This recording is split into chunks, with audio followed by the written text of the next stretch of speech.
नमस्कार दोस्तों, हरियाणा सरकार की तरफ से बड़ी ब्रेकिंग न्यूज आ रही है। हरियाणा सरकार ने आज 14 अक्टूबर को 5 बड़ी घोषणाएं की है, जिनका सीधा असर आप लोगों पर होने वाला है। फायदे और नुकसान होंगे इन 5 घोषणाओं के, जान लेते हैं। रोजाना हरियाणा सरकार की हर घोषणा, फैसले, नियम, निर्देश, आदेश, योजना, सूचना, निर्णय की जानकारी रोजाना जानने के लिए स्टेट नॉलेज टीवी हिंदी को सब्सक्राइब जरूर कर लीजिएगा। पहली बड़ी खबर आई है आप सभी के लिए हरियाणा सरकार की तरफ से। आज 14 अक्टूबर को हरियाणा में ड्रा के माध्यम से 9000 आवासीय प्लॉट बांटे जाएंगे। बता दें कि इन प्लॉटों का आज ड्रा होने वाला है।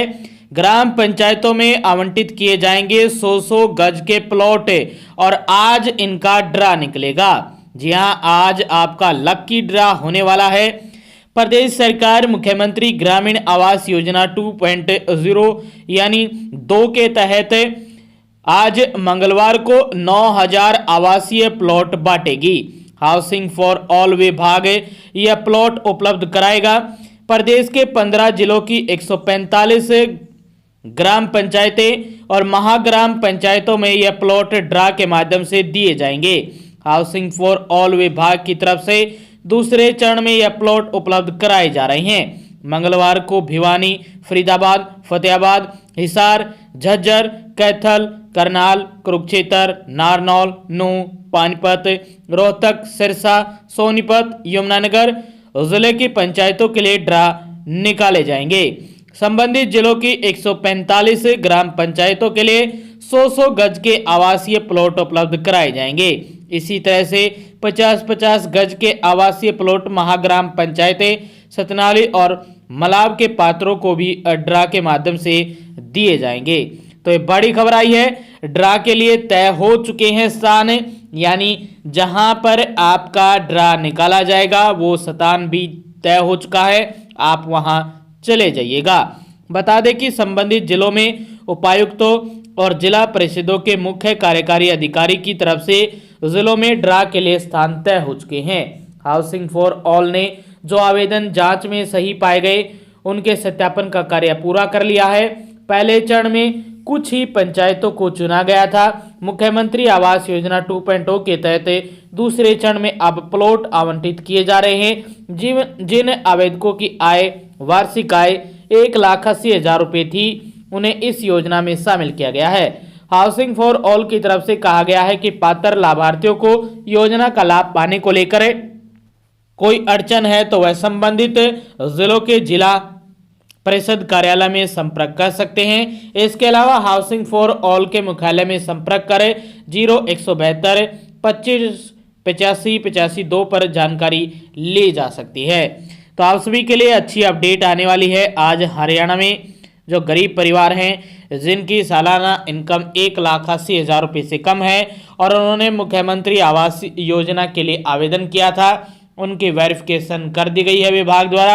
अब उनका ड्रा निकाला जाएगा। आज उनको प्लॉट मिलने वाले हैं 145 ग्राम पंचायतों में, महाग्राम पंचायतों में। आप सभी के लिए आज खुशखबरी आने वाली है। तो ये बड़ी खबर आई है आप सभी के लिए हरियाणा सरकार की तरफ से। आज 14 अक्टूबर का दिन, दिवाली से पहले आपका लकी ड्रा और आपको तोहफा देने जा रहा है 14 अक्टूबर को। ये पहली और बड़ी खबर आई थी आप सभी के लिए हरियाणा सरकार की तरफ से।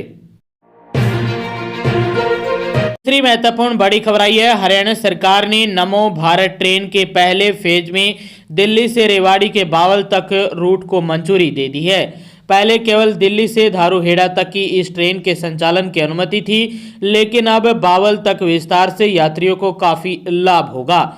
योजना के तहत दिल्ली से गुरुग्राम होते हुए राजस्थान के शाहजहांपुर तक नमो भारत ट्रेन चलाने की योजना बनाई गई है। Haryana rapid metro transport corporation ने इस बदलाव के संदर्भ में राष्ट्रीय राजधानी क्षेत्र परिवहन निगम NCRTC को पत्र भेजा है। केंद्रीय मंत्री राव इंद्रजीत सिंह ने बताया कि पहले यह योजना धारूहेड़ा तक सीमित थी, लेकिन 18 सितंबर को हुई बैठक में इस पर असहमति जताई गई और ट्रेन के संचालन को बावल तक बढ़ाने का सुझाव दिया गया।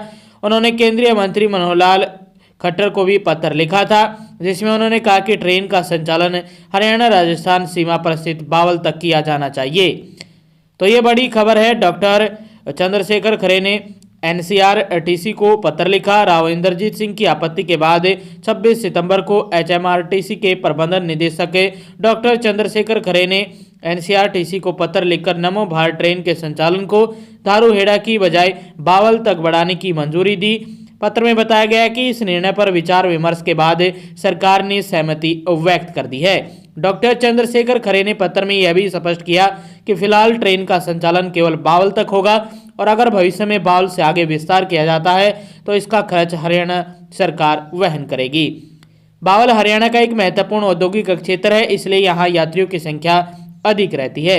नमो भारत ट्रेन के स्टेशन नमो भारत ट्रेन के लिए दिल्ली में सराय कालेखा, INA, मुनरेगा और एरो सिटी में स्टेशन बनाए जाएंगे। गुरुग्राम में साइबर सिटी, इब्को चौक, राजीव चौक, हीरो होंडा चौक और खेड़ी, दोला, मानेसर, पंचगांव, बिलासपुर चौक, धारूहेड़ा, रेवाड़ी और बावल में भी स्टेशन स्थापित किए जाएंगे। गुरुग्राम के 4 स्टेशन अंडरग्राउंड होंगे। तो ये बड़ी खबर आई है और ये दूसरी महत्वपूर्ण बड़ी अपडेट थी आप सभी के लिए सरकार की तरफ। तीसरी महत्वपूर्ण बड़ी खबर आई है, हरियाणा सरकार ने बैंक एम्पावरमेंट नीति में किया संशोधन, जमा सीमा में ढील दे दी है।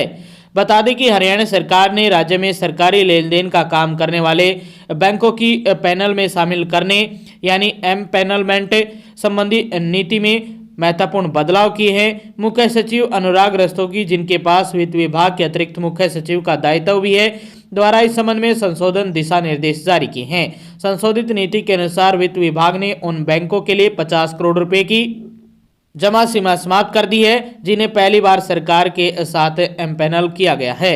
सरकार ने राज्य में सरकारी लेन देन का काम करने वाले बैंकों की एम्पैनलमेंट करके अपने बैंक भी अन्य बैंकों के समान माने जाएंगे, जिससे सुगमता होगी। अब ऐसे बैंक सरकार के साथ पहले से एम्पैनल अन्य बैंकों के समान माने जाएंगे। स्मॉल फाइनेंस बैंकों के लिए किसी एक विभाग और किसी एक बैंक के साथ अनुमानित जमा सीमा को 30 करोड़ रुपए से बढ़ाकर 50 करोड़ रुपए कर दिया गया है। पिछले परिपत्र में वर्णित अन्य सभी शर्तें यथावत रहेंगी। वर्तमान में कुल 28 बैंक सरकार के साथ सरकारी लेन देन के लिए एम्पैनल किए गए हैं। इनमें सार्वजनिक क्षेत्र, निजी क्षेत्र और छोटे वित्तीय बैंक शामिल हैं। तो ये तीसरी महत्वपूर्ण बड़ी खबर आई थी। चौथी महत्वपूर्ण बड़ी खबर आई है, हरियाणा राज्य परिवहन विभाग को करोड़ों रुपए खर्च कर स्कीम के तहत दी गई किलोमीटर बसों का संचालन नहीं करने के बदले 5 साल बाद होगा फिक्स्ड चार्जेज का भुगतान। बता दें कि किलोमीटर स्कीम एसोसिएशन ने मुख्यमंत्री नायब सिंह सैनी का जताया है आभार। एसोसिएशन का दावा है कि लॉकडाउन के 54 दिन का भुगतान सरकार ने नहीं किया मंजूर। इसके साथ किलोमीटर स्कीम की 562 बसें नहीं चलाई। एग्रीमेंट के मुताबिक सरकार ने मंजूरी की फिक्स चार्ज देने की मांग। बता दें कि हरियाणा राज्य परिवहन विभाग ने 5 साल पहले किलोमीटर स्कीम के तहत बसें ली थी। इनमें कुछ बसें मालिकों ने kilometre scheme bus operator welfare association का गठन किया हुआ है। इस एसोसिएशन के प्रधान सुनील कुमार ने सोमवार को यह बयान जारी करते हुए कहा कि लगभग 150 करोड़ रुपए की लागत से 5.5 साल पहले राज्य परिवहन विभाग को किलोमीटर स्कीम के तहत 562 बसें दी गई थी। एग्रीमेंट के मुताबिक केवल परिचालक राज्य परिवहन विभाग का शेष चालक का वेतन, डीजल, मेंटेनेंस, टायर और अन्य खर्च बस मालिकों को खर्च करना पड़ता है। सुनील कुमार ने कहा कि जब मार्च 2020 में कोरोना के कारण देश में लॉकडाउन लगा तो राज्य परिवहन विभाग ने अपनी खरीदी हुई बसें और स्कीम के तहत ली हुई किलोमीटर की 562 बसें बंद कर दी। लॉकडाउन 54 दिन रहा। जब लॉकडाउन समाप्त हुआ तो राज्य परिवहन विभाग ने अपनी खरीदी हुई बसें तो चला दी, मगर स्कीम के तहत दी गई किलोमीटर की बसें नहीं चलाई। ऐसे में नवंबर 2020 में चलाई गई बसें अगर अगले साल 2021 में फिर किलोमीटर स्कीम की बसें 2 महीने नहीं चलाई, जबकि राज्य परिवहन विभाग ने अपनी खरीदी हुई बसें चलाना जारी रखा। तो इसको लेकर ये बड़ी अपडेट है। एग्रीमेंट के मुताबिक हर रोज कम से कम 300 किलोमीटर एक बस का संचालन होना है। एग्रीमेंट में यह क्लोज भी है कि ऐसी परिस्थितियां जो विभाग के कंट्रोल से बाहर हैं, जैसे प्राकृतिक आपदा, भूकंप वगैरह, उनके लिए फिक्स चार्जेज का भुगतान नहीं होगा, जबकि डीएनआईटी में फिक्स चार्जेज का भुगतान करने का प्रावधान है। तो ये बड़ी अपडेट आई है राज्य परिवहन विभाग की तरफ से आप सभी के लिए। और ये चौथी महत्वपूर्ण बड़ी खबर थी, सूचना थी। पांचवी अपडेट आई है और ये पांचवी अपडेट सूत्रों के हवाले से आई है। इसको लेकर अभी तक कोई आधिकारिक बयान जारी नहीं किया है। जैसे ही कोई आधिकारिक या ऑफिशियल स्टेटमेंट जारी करती है सरकार तो आप तक पहुंचा दी जाएगी। तो पांचवी अपडेट है कि प्रधानमंत्री नरेंद्र मोदी का हरियाणा के सोनीपत में जो रैली होनी थी, ये सूत्रों के हवाले से अपडेट आई है कि वो रद्द हो गई है। अभी इसको लेकर आधिकारिक बयान तो जारी नहीं किया गया है, लेकिन ये अपडेट है। जैसे ही कंफर्म होती है तो आप तक पहुंचा दी जाएगी। वह 17 अक्टूबर को सोनीपत में रैली को संबोधित करने वाले थे। प्रदेश की नायब सरकार के 1 साल पूरे होने के अवसर पर होने वाली रैली भी स्थगित कर दी गई है। सूत्रों के मुताबिक एन मौके पर पीएम का कार्यक्रम रद्द किया गया है। हालांकि सरकार की तरफ से आधिकारिक तौर पर इसकी कोई जानकारी नहीं दी गई है। सूत्रों के मुताबिक आईपीएस वाई पूरन कुमार के सुसाइड के बाद से प्रदेश में बना माहौल इसकी वजह हो सकता है, लेकिन ये अभी तक कन्फर्म नहीं है। दूसरी वजह त्योहारी माहौल की व्यवस्था भी मानी जा रही है। तो सरकार जैसे ही कोई स्टेटमेंट जारी करती है, इसको लेकर अभी तक किसी के द्वारा कोई स्टेटमेंट नहीं जारी की गई है, न ही बीजेपी के अध्यक्ष बड़ोली के द्वारा, न ही मुख्यमंत्री के द्वारा, न ही सीएमओ, न ही किसी प्रकार के मंत्री की तरफ से कोई भी अपडेट जारी की गई है। जैसे ही जारी की जाएगी तो आप तक ये जानकारी पहुंचा दी जाएगी। तो आगे भी आप हरियाणा सरकार की हर घोषणा, फैसले, नियम, निर्देश, आदेश, योजना, सूचना और निर्णय की जानकारी रोजाना जानना चाहते हैं तो स्टेट नॉलेज टीवी हिंदी को सब्सक्राइब जरूर कर लीजिएगा। मिलते हैं एक और अच्छी अपडेट के साथ।